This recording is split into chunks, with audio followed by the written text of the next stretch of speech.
ഹരേ കൃഷ്ണ, പ്രണാമം. ശ്രീ ഭഗവാനുവാചയിലേക്ക് ഏവർക്കും സ്വാഗതം. ശ്രീ ഭഗവാനുവാചയിലൂടെ അമൂല്യമായ ആധ്യാത്മിക വിഷയങ്ങൾ വളരെ ചുരുക്കത്തിൽ മനസ്സിലാക്കാൻ നമുക്ക് ശ്രമിക്കാം. നാം എപ്പോഴും സന്തോഷിതരാണോ അതോ നാം എപ്പോഴും ദുഃഖിതരാണോ? ഒരിക്കലുമല്ല. സുഖദുഃഖങ്ങളുടെ സമ്മിശ്രമാണ് നമ്മുടെ ജീവിതം. സുഖദുഃഖങ്ങൾ ക്ഷണികങ്ങളാണ്. നാം ഒരു വ്യക്തിയുടെ ജീവിതം പരിശോധിച്ചു നോക്കുകയാണെങ്കിൽ ആ വ്യക്തി വിവിധ സാഹചര്യങ്ങളിൽ സന്തോഷവാനായി കാണാം.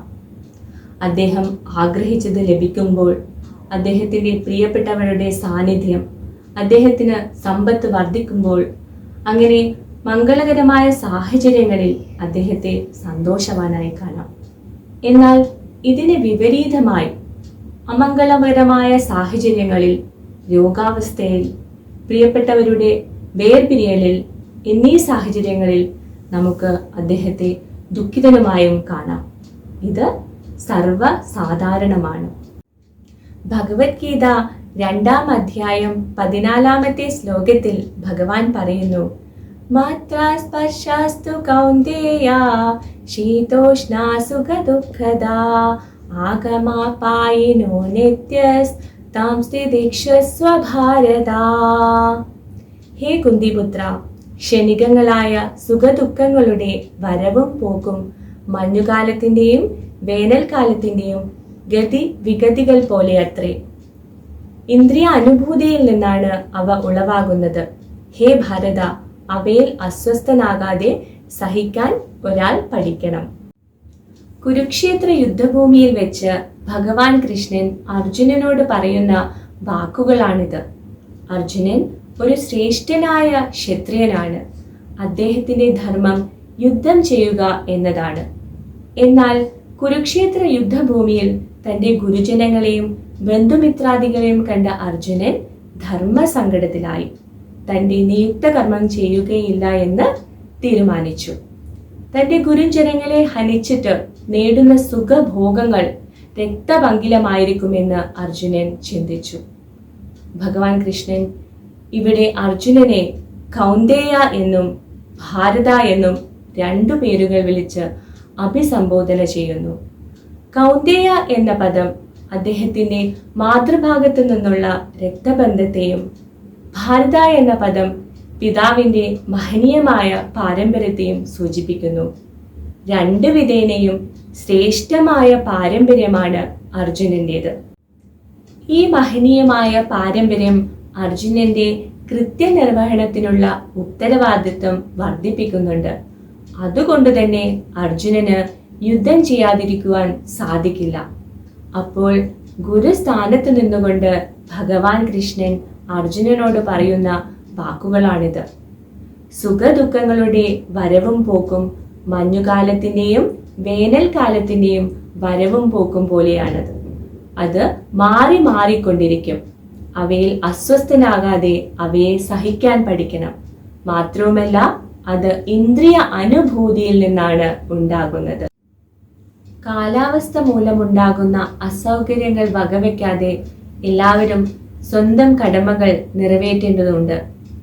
കൊടും ചൂടുള്ള മാസമായ ഏപ്രിൽ മെയ് മാസങ്ങളിൽ വീട്ടമ്മമാർ അടുക്കള പണി ചെയ്യാതിരിക്കുന്നില്ല.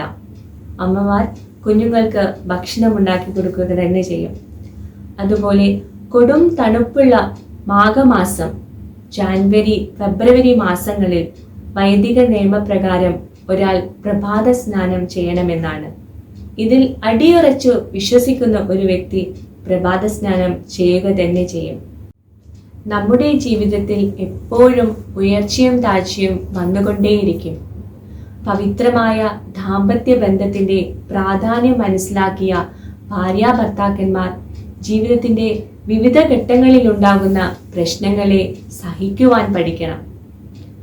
അസൗകര്യങ്ങൾ വകവയ്ക്കാതെ നാം നമ്മുടെ നിയുക്തകർമ്മം ചെയ്യുക തന്നെ വേണം.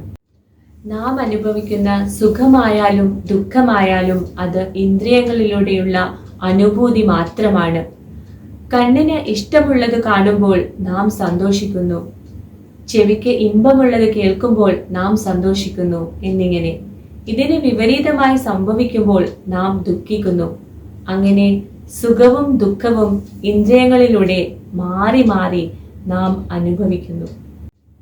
ഈ ഭൗതിക ലോകത്തിൽ നാം അനുഭവിക്കുന്ന സുഖം യഥാർത്ഥത്തിൽ വളരെ ചെറുതാണ്. ഉദാഹരണം പറയുകയാണെങ്കിൽ, നാം ഒരു റോസാപ്പൂ ചെടിയെ എടുത്തു നോക്കുകയാണെങ്കിൽ ആ റോസാപ്പൂവിൽ കൂടുതലായുള്ളത് എന്താണ്? മുള്ളുകളാണ്. പൂവുകൾ വളരെ കുറവാണ്.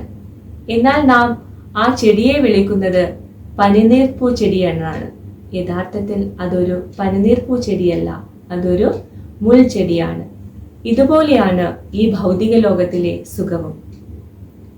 ഇന്ദ്രിയങ്ങളെ അവയുടെ വിഷയങ്ങളിൽ നിന്നും പിന്തിരിപ്പിക്കുക എന്നത് വളരെ പ്രയാസമാണ്. എന്നാൽ ഇന്ദ്രിയങ്ങളെ അവയുടെ നാഥനായ ഋഷികേശ സേവനത്തിനായി നാം ഉപയോഗിക്കണം. ഭക്തിയുത സേവനത്തിനു വേണ്ടി ഉപയോഗിക്കണം. ഋഷികേശായ സേവനം.